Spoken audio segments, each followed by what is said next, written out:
Hello everybody, the Quiet Atheist here. There's this individual who left a comment on one of my previous videos I had made, and it was a very lengthy comment, and he had a lot of things to say. This individual said a lot of things. I'm going to try and do my best to answer a lot of things that he had to say in his particular message to me. He goes by the name of Dr. Spike. He is an agnostic, and I'm going to be talking about the first thing that he said to me, which is, and I quote, "You believe that the number of gods in existence is 0. See, Dr. Spike, this is where you and a lot of other individuals like you misunderstand my position. Because what you're saying there is basically that I am saying that there is no gods that exist, that I believe that there is no gods that existing at this present time. And that's where you and all of these other individuals like you are incorrect. You see, when it comes to an existence of any God, I don't know. Okay? I think that the knowledge is unobtainable to know whether or not there is a God in this universe. I think that an individual would literally have to know everything there is to know in this universe to even come up with an answer like that. And to me, the knowledge that this universe has to offer in its entirety is knowledge beyond what we can actually fathom. So I'm agnostic on this particular subject. Well, that's funny though. See, you call yourself an agnostic right now. But you label yourself as an atheist. That's a contradiction in terms. How is anyone supposed to address you properly when you call yourself an atheist, but you're really an agnostic? See, I am an agnostic. I keep a true agnostic position. I can have beliefs one way or the other, but I am absolutely certain that there's no way to know for certain that this can be proven one way or the other.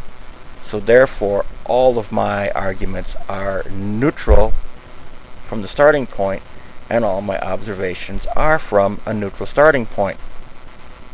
Whereas you, first you say you're agnostic, then you say you're atheist. Now, being that there's no knowledge to know whether or not there is a God, I'm agnostic. And because of the fact that there's no evidence to support the existence of a God or God, I'm an atheist. I lack the belief in a God or gods. Hence, agnostic atheist. Now see, that's another contradiction in terms right there. Saying that a person lacks belief in something. It's a contradiction. It's taking the logic and twisting it and making it fit your own personal needs. If I were to say that I have a vehicle and that vehicle is blue, you could lack belief that the vehicle is blue, but that in turn would imply that you believe the vehicle to be another color, whether it be red or white or black or silver, or even bare metal would technically be a color.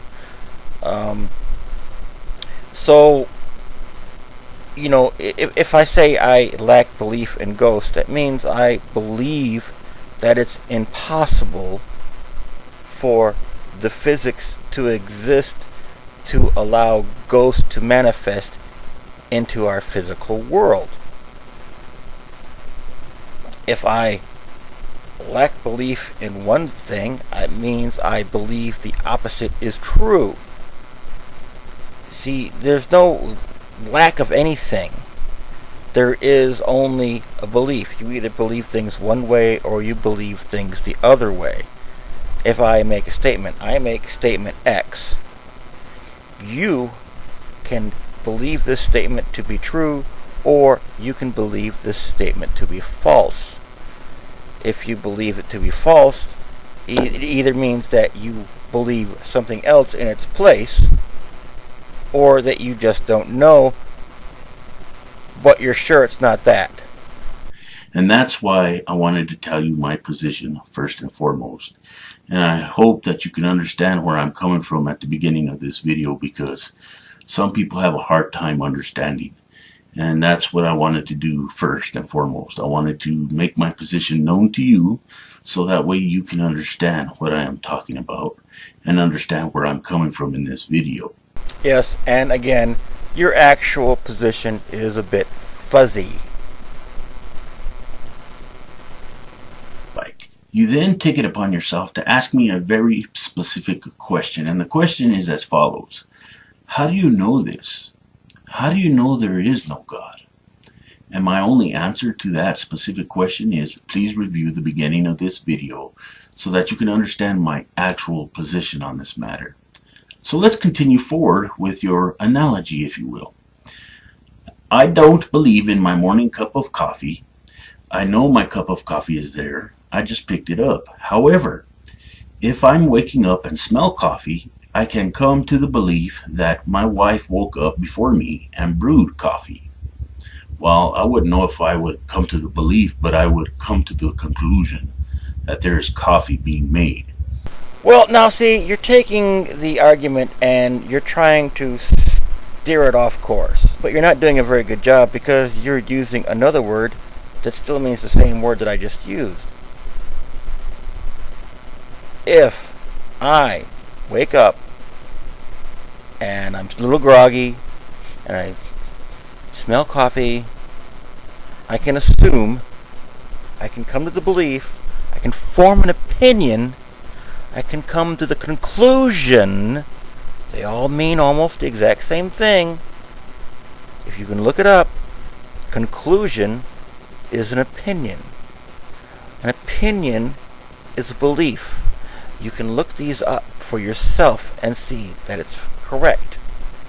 So when I say that I can come to the belief, and you can say that you can come to the conclusion, well, we're saying the same thing, but you don't realize that. I can come to the belief, the conclusion, the opinion. I can form an opinion that my wife has made coffee. Other opinions could be that the window is open and I'm smelling coffee coming from the neighbor's house, or that there is something coffee scented in the room. Or those are other conclusions or beliefs that I could come to.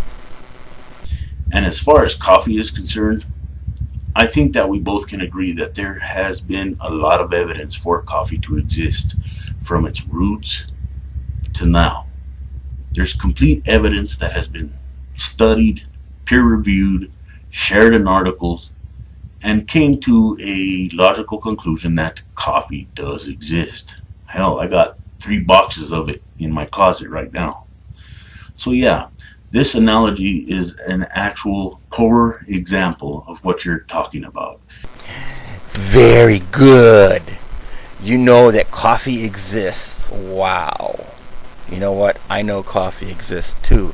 But that wasn't the point. Again, you've taken the argument that I was going with and we're going to take the argument here and we're just going to pull hard left and bank it into the wall so that I can say that your argument, this is almost a straw man. It's more of a red herring.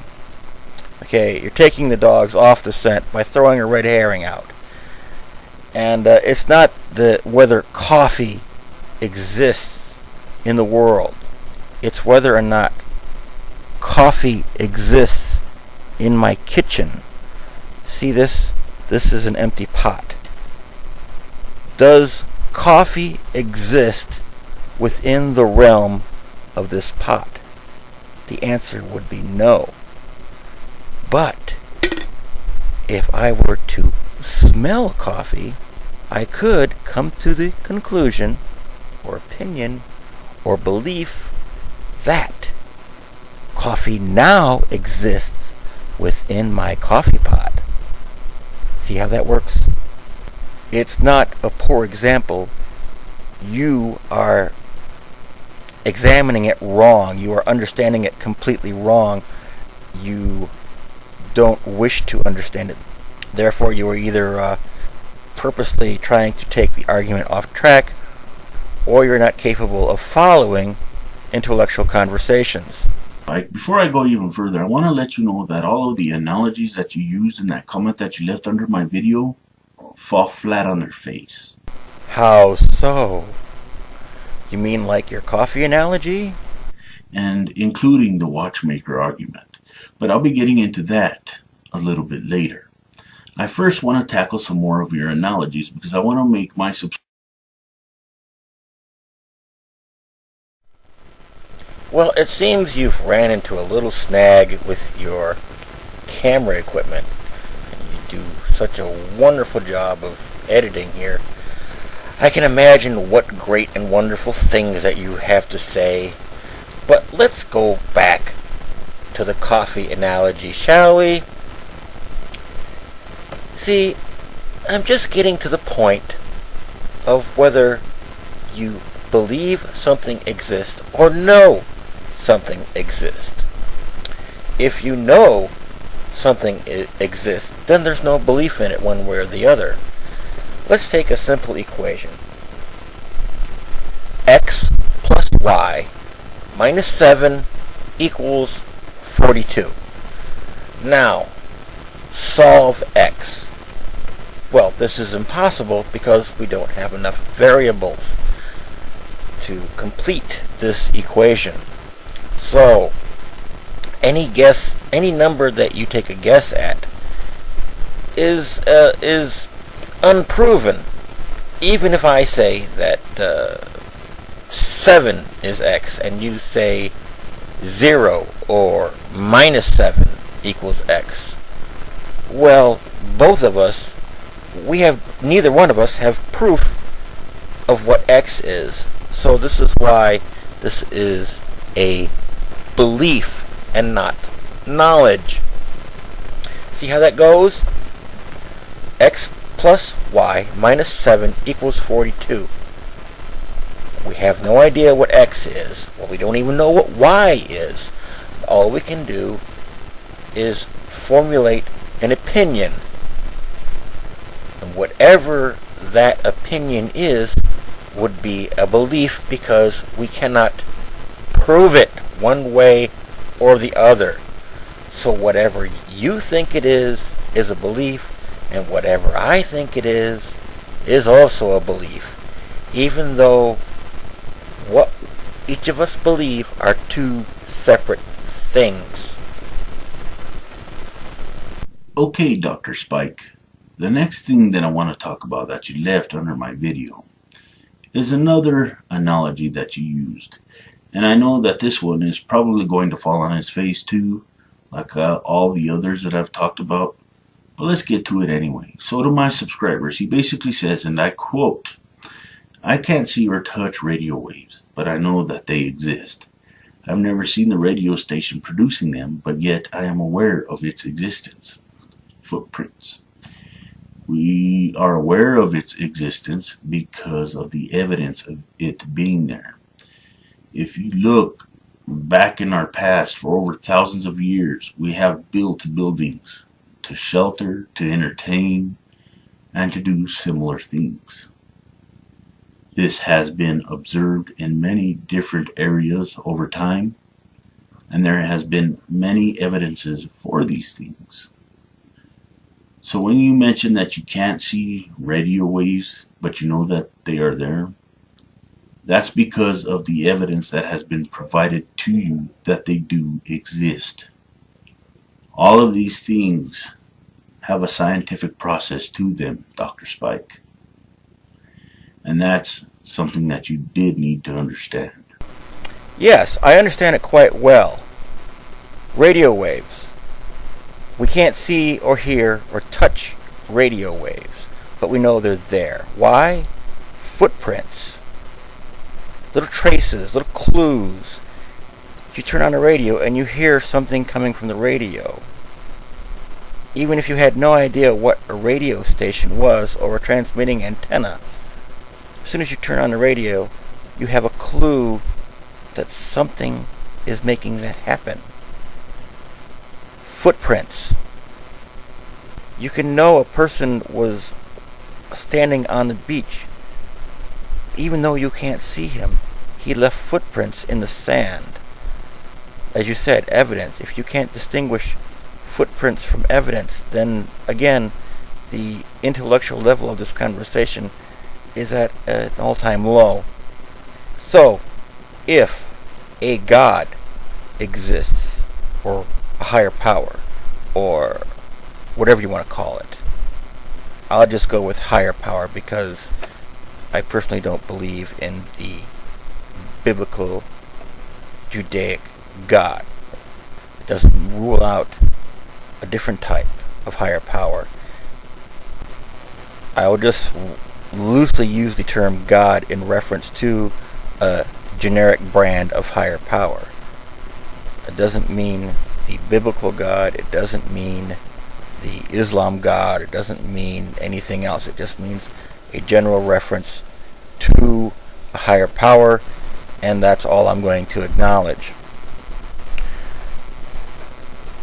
If this higher power does exist, we are the evidence left behind that this higher power exists or did exist. Footprints.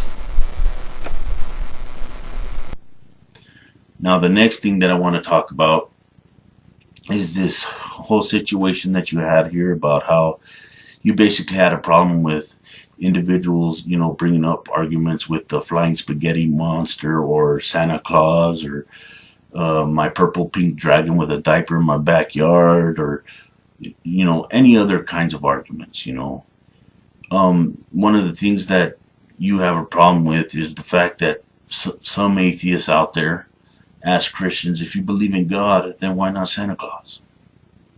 And that's one of the problems that they have with us, allegedly. Well, when it comes to Santa Claus, when it comes to the supernatural Santa Claus that flies around at night in his sleigh and is being pulled by reindeer all over the world, dropping off presents to the good little boys and little girls, he doesn't exist. Plain and simple. That whole supernatural aspect of Santa Claus does not exist. There is no evidence for him existing, and there will never be any evidence. Now, people have been smart enough to figure it out as they got older that the only way a Santa Claus can ever hope to exist is if their parents put on a costume. That's it. Plain and simple. All of these arguments that we use towards all of these other ridiculous arguments that Christians use are basically putting them in the position that they're trying to put us in. We want to point out how ridiculous their arguments are when they use them. That's why we use the things that we use, such as the flying spaghetti monster or Pastafarianism or any other ridiculous things that come up every now and then. We want to point the errors in their position. We want to point at them, exploit them. But Christians don't like that. There have been a lot of Christians that I have come across that really don't like that. That's too much honesty for them. And they have a terrible reputation as far as honesty is concerned. They don't have any. But let's get to the end of the comment that you left me, because this is something that I wanted to talk about specifically. It's when you involve the watchmaker argument and this whole design thing. To me, that's a pathetic argument. I'm going to start here now by saying that. And it's ridiculous, plain and simple. But I'm going to share it with my subscribers anyway, so that way they can develop their own opinions about this issue. And let's get started. And I quote, "A very good argument in support of a God, or at a bare minimum a higher power, would be the watchmaker argument." No, it wouldn't, because watches do need a designer, yes. But again, the designer has proven to be existing through evidence. He exists. You see watchmakers all of the time making watches. You see watchmakers design watches. You see watchmakers build them. There's evidence that there are builders that make watches. Humanity, another technological breakthrough. Evidence, sciences, and all of these other things have been applied to this particular situation as far as the watch is concerned. Evidence. Well, let's continue. But if a higher power does truly exist, then it's not ridiculous, is it? You said yourself that you are supposed to be agnostic, but yet I'm seeing no evidence of this. I'm agnostic, but yet I'm turning hard left and going atheist. I don't see you actually looking at stuff from a neutral standpoint. I see you looking at stuff from the atheist side. And the atheist side tends to be biased in its examinations. That's why I remain true down the middle agnostic. Because my point of view goes right down the middle. And I can look at stuff on this side of the argument, and I can look at stuff on this side of the argument, and I can see flaws on both sides. And just because you can't see them doesn't mean they're not there. Just like a higher power. Just because you're not aware of these flaws' existence doesn't mean they're not there. Now, as far as Santa Claus, you've again taken the argument and taken a hard left. Whereas I said the flying spaghetti monster, you want to use Santa Claus because, I don't know, you can relate to Santa Claus better? I don't know. But what you're actually engaging in has a name. It is called reductio ad absurdum. And this has probably been, I probably pronounced this wrong, but it translates into reduction to absurdity. And all you're doing is saying that, well, if this exists, well then that's got to exist too. No, it doesn't. What you're trying to do here is to demonstrate that something is false, simply because if you believe this to be true, then you should believe even more absurd things. Okay? If I said a person was born with 2 heads, well then you could engage this and say, well, why not a person with 3 heads, or 4 heads, or 5 heads, or even 100? If I said that sometimes people are born with 6 digits on their hands and on their toes, you could engage this ridiculous argument and say, well, why not 7? Or why not 8 or 9? You see, it only works if you think it works. So now, the flying spaghetti monster, or Santa Claus, I don't care what you want to call it, the pink unicorn in your backyard, I don't care. It doesn't prove anything. All it does is you use it to convince yourself that you are correct and the other person is ridiculous for thinking what they think. Although, you have no more proof of what you believe than this person does of what they believe. And I'm going to use this against you later on. And you're going to see how it's used and why it shouldn't be used.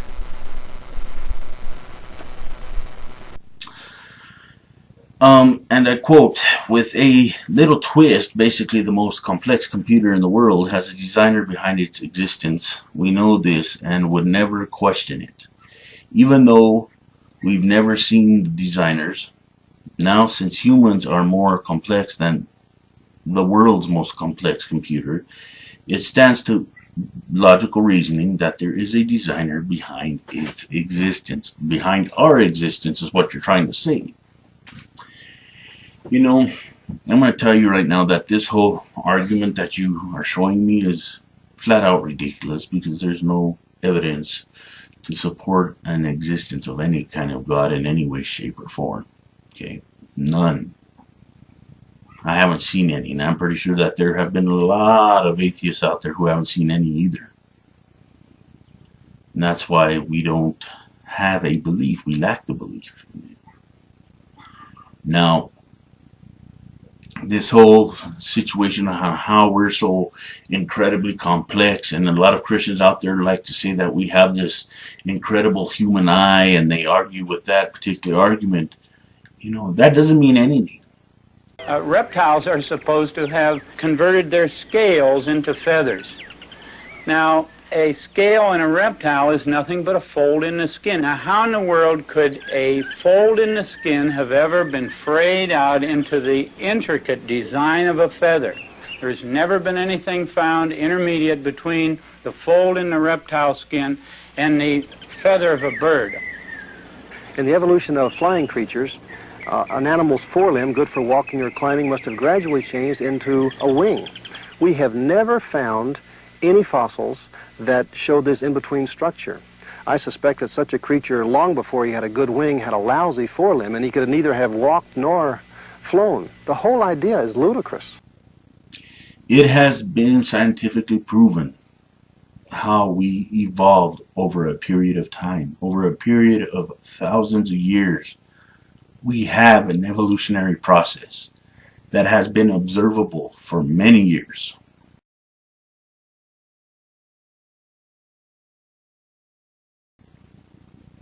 Yet Christians and a lot of other individuals will sit here in denial and actually be dishonest about the whole thing and say, oh no, no, no, no, no, no, no.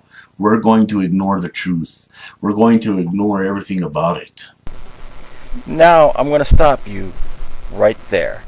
There is the heart of your belief. You believe that the theory of evolution has been proven over and over again, that it's an undisputable fact, when, in fact, it hasn't. Darwin's evolutionary theory, the theory of minute changes over long periods of time, is debunked. Okay? Virtually every scientist in the world knows that Darwin's evolution theory falls flat on its face. And this is where your belief comes in. You believe that this works when it doesn't. Today, Darwinism is generally assumed throughout science and the academic world. Yet, despite its wide acceptance, a growing number of scientists and scholars, including those who met at Pajaro Dunes, now challenge key aspects of Darwinian theory. When we came together at Pajaro Dunes, we certainly didn't agree on everything, but we did share a real dissatisfaction with the mechanism of natural selection and the role that it was playing in biological explanation. Natural selection is a real process, and it works well for explaining certain limited kinds of variation, small-scale change. We have lots of examples of that, in fact. Where it doesn't work well is explaining what Darwin thought it could, namely the real complexity of life. We have the finch beak, and then you've got the finch itself. A minor change in the structure of the beak versus the origin of the organism itself. These are different scales of phenomena. These are different kinds of problems. And the important problem for biology is to understand where natural selection works and where it doesn't, and why there's a difference. Evidence is very powerful, and all of us had the sense that if we let that evidence speak for itself, that it would lead us in a very different direction, away from natural selection and towards a different conclusion about the origin and nature of life on Earth. Scientists know the genetic code prevents one life form from changing into another kind. So they speculate that mutations or damages to the DNA must be responsible for evolutionary processes. Again, they believe this in spite of the observable evidence that no new species has ever resulted from a mutation. Mutations are almost always harmful. They can bring about small adjustments in a particular species, but no way are they able to change one kind of creature into another. And there are many references to show that Darwinism doesn't work. There's a book out right now. It's called What Darwin Got Wrong.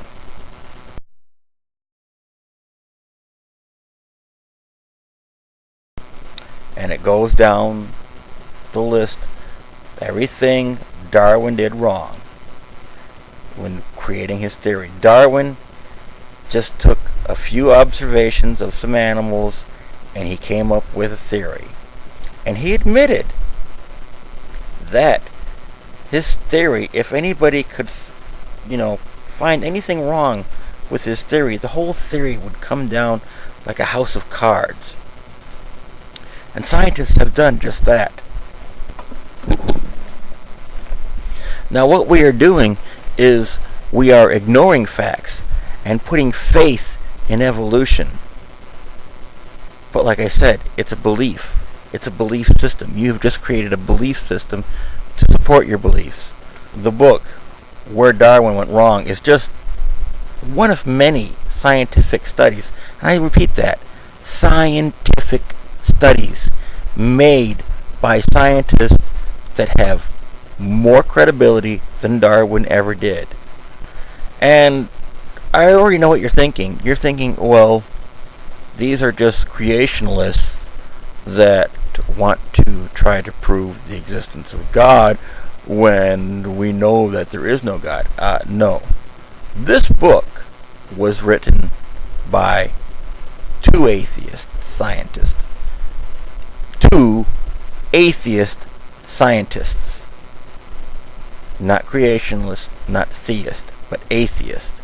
Now, if an atheist scientist is telling you that Darwinism is debunked, then what does that tell you? Are you going to sit there and are you going to say that Darwinism has been proven? Because if you do, you're running on a belief system. Or are you going to actually examine what people are currently examined? You haven't caught up with the rest of the world yet. Okay? Now, I see you, and you're just a person that's heard some things, and you've come up with beliefs around those things. Me, I've actually studied the different aspects of religion for over 20 years. I think I have a leg up on what I'm talking about.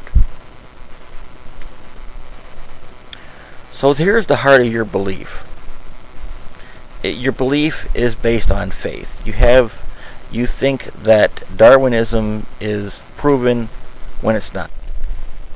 So now that we've established that Darwinism has not been proven, it leads me to ask, to make you honest, why don't you believe in other things like Bigfoot, or the Loch Ness Monster, or the lost city of Atlantis, or even supermarket tabloids? I'm just trying to be honest, but see, people don't like that, do they? He's engaging in reductio ad absurdum. It's the logical fallacy of extending someone's argument to ridiculous proportions and then criticizing the result, and I do not appreciate it. So what's left? What?